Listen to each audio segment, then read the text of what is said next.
Hi, it's David-Dorian Ross, the Chi Evangelist, with another lesson of advanced Tai Chi, back to the basics. Hey, have you been having some fun with the previous lessons? You know, sometimes people say, those aren't really fun exercises, David-Dorian. It's a lot of practice and slogging and tedium. So I'll give you a little bit of a tip. I just put my headphones on, put on my favorite music, and just get into the moment and just practice each step one by one. That's the best way to have some fun with these basic steps. And it's also in the spirit of what Tai Chi teaches us, which is first and foremost to be in the moment. But as I said in our previous lessons, practicing these essentials, these fundamental techniques, is really the best way to advance your Tai Chi skills. So, advanced Tai Chi, back to the basics. Now, in our last couple of lessons, we talked about essential alignment.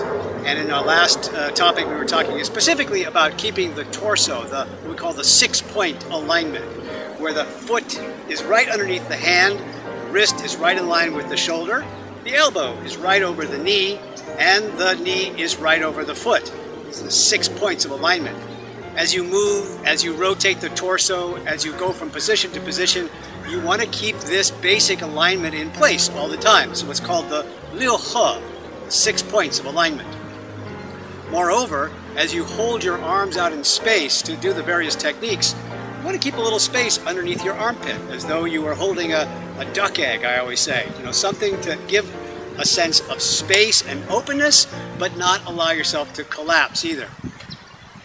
Today what I wanted to do is take this into motion by talking about one of our basic Tai Chi moves, Yema Fenzheng, or parting the wild horse's mane. Here is just another opportunity for us to practice our fundamentals, our essentials, our alignment, along with some more variations and some more complexity when the hands and arms come into play. Now, there are an infinite number of details and nuances for every Tai Chi technique, so I'm not going to get into all those today. We're going to focus mainly on how do I keep this basic alignment while I'm executing this move to one side and then the other, and combine that with the basic footwork we worked on last time. Let's start by just taking a look at the hand and arm basic movements, the basic changes from one side to the other.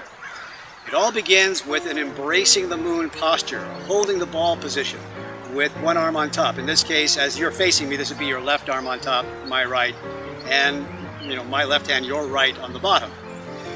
It's important to get this placement just right so that you're not, again, losing the duck egg here. You want to have this spacing underneath the bottom arm and this spacing also underneath the top arm. So allow that top arm to point down to the ground, elbow points to the floor.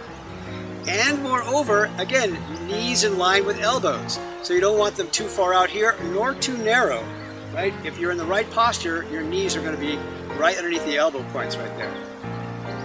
From this position, the bottom hand floats upward and slightly out. Now again, I'm keeping my elbow over my knee, so I don't actually move the arm out to the side. There's no opening of the shoulder and chest. There's no movement away from the alignment of the elbow to the knee. It's an optical illusion, and a lot of even intermediate Tai Chi players make this mistake.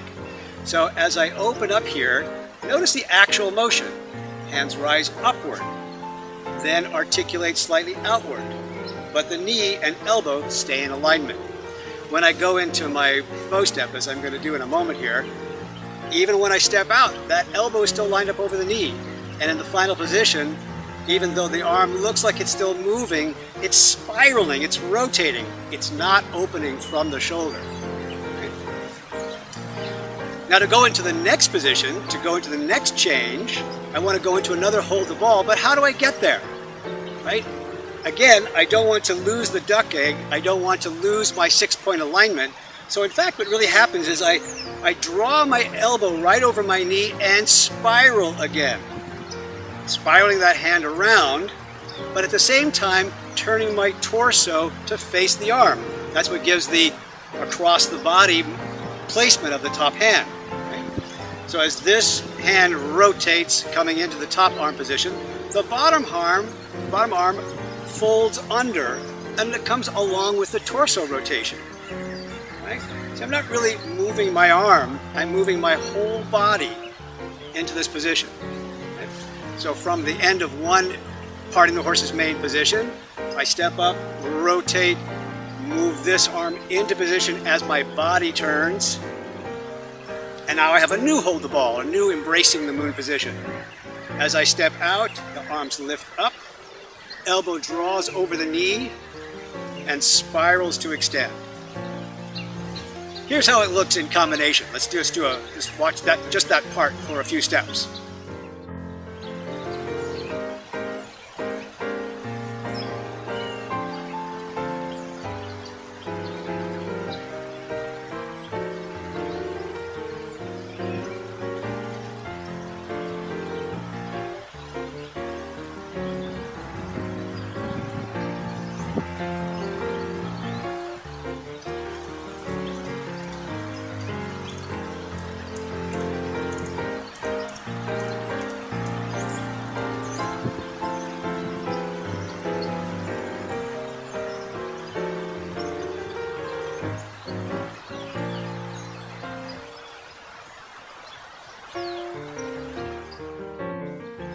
Now, a couple of interesting additional points that you want to make note of with this particular movement.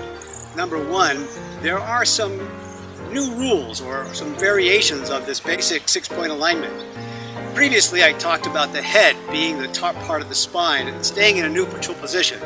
But in fact, in parting the horse's mane, the head turns a little bit more at the end of the movement. And this goes along with a difference in where the torso is placed. The end position, the final position of Yema Fanjung, the body, the torso, is not quite closed all the way. It's what we call an open bow step. In this position, the chest is pointed at 45 degrees relative to my knee. But my head turns all the way. So look at the hand. Right? So the head in this case actually has to turn more than the rest of the body. As I develop this movement, the head and the body go together, together, together, then head, head, head, head, head, to finish the motion. That way I wind up in a position where the body is still open, but the head has completed the turn.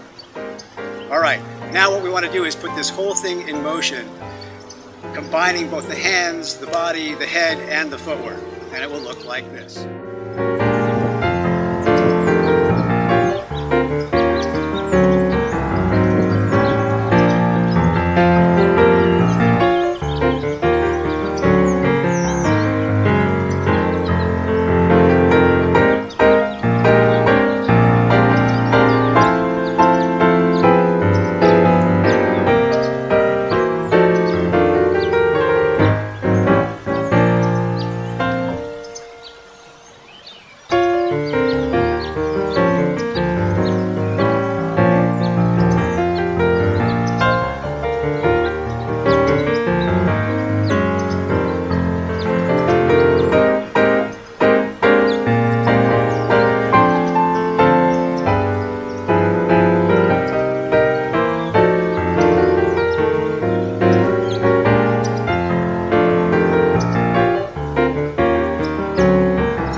I hope you got something out of that particular lesson, and as funny as this may sound to a lot of people, that's actually fun for me. So I'm going to go ahead and put my headphones on and go back and do about 100 more of these. I'll catch up with you next week.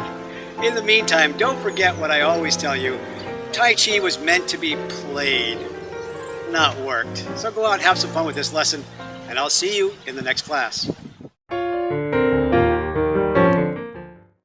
Hey everybody, I hope you enjoyed that video. I just wanted to say thank you for watching. Hey, if you're a first-time viewer, why not click the subscribe button above and become a regular viewer? I put out some new videos every week and they've always got something pretty interesting to watch. Also, please leave some comments. Leave some comments in the space below. I want to know what you think. I want to know what you want to know. I want to know what you didn't like. And that always helps makes the videos better. Anyway, thanks for watching. I'll see you in the next video. Take care.